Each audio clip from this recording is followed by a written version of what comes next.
আজকে চলে এসেছি একটা নিরামিষ নিয়ে, শীতকালীন সবজি নিরামিষ। এখন তেল,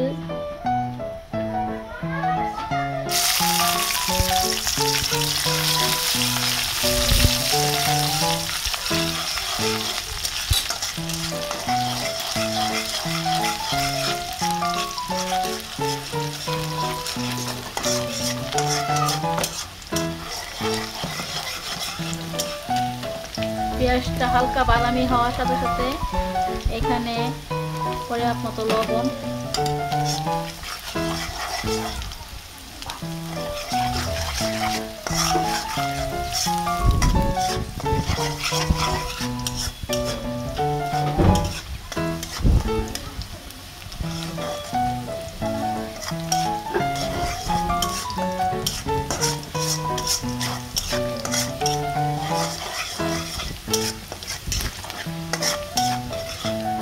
সামান্য পরিমাণ পানি দিয়ে দিলাম।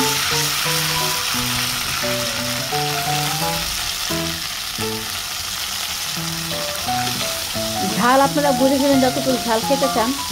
এখানে 2 চামচের মতো ঝাল দিয়েছি, 1 চামচ হলুদ,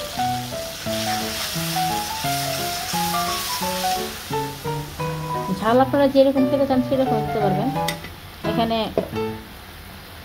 গরম মশলা দিলাম 1 চামচ, ধনিয়া গুঁড়া 1 চামচ,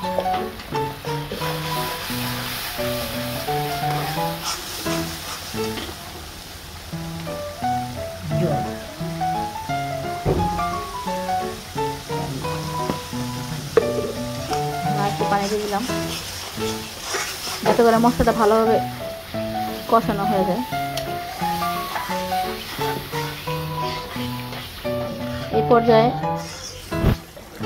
এই পর্যায়ে মশলাটা দেখেন ফুটে এসেছে এবং কষানো হয়ে গিয়েছে আমাদের। এখন যে শীতকালীন যে সবজিগুলো আছে সেগুলো দিয়ে দিব কষানোর জন্য। শীতকালীন সবজিগুলো দিয়ে দিচ্ছি। এখানে অনেকগুলো সবজি আছে, ফুলকপি আছে, সিম আছে, বেগুন আছে, গাজর আছে, আলু আছে, তারপর হচ্ছে গিয়া আপনার শালগম আছে। টোটালি শীতকালীন যে সবজিগুলি হয় সেগুলি দিয়ে আর কি সবজি রান্না করছি।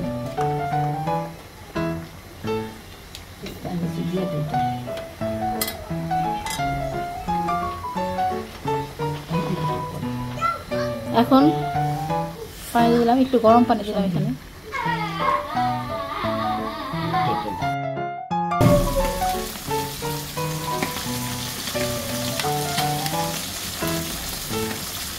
এই যে তরকারিটা নিয়ে নিলাম এবং নাড়াচাড়া করার পর দেখছেন কত সুন্দর একটা কালার এসেছে।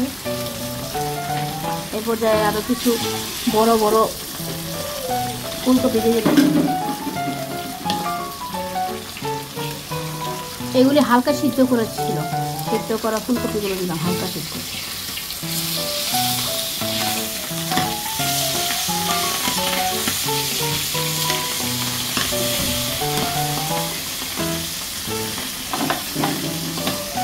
এরপর ঢাকনা দিয়ে ঢেকে রেখে দিব আবার 10-15 মিনিটের জন্য। আমাদের তরকারিটা অনেক প্রায় শেষ। এখন হচ্ছে কি ধনেপাতা দিয়ে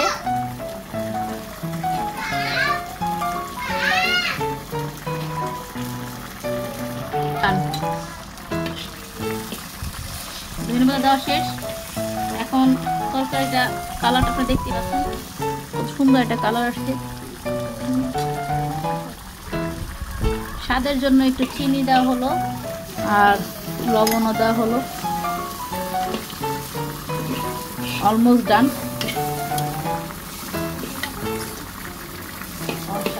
তো হয়ে গিয়েছে আমাদের তরকারি, দেখতে পাচ্ছেন।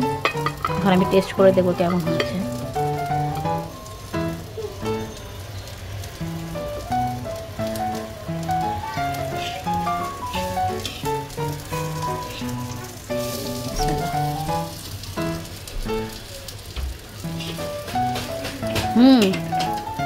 অসাধারণ হয়েছে, অসাধারণ।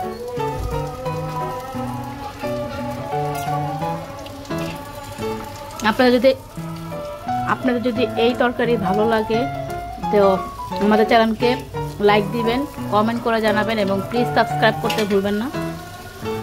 আশা করি আরও নতুন নতুন ভিডিও নিয়ে আপনাদের এখানে হাজির হব ইনশাল্লাহ।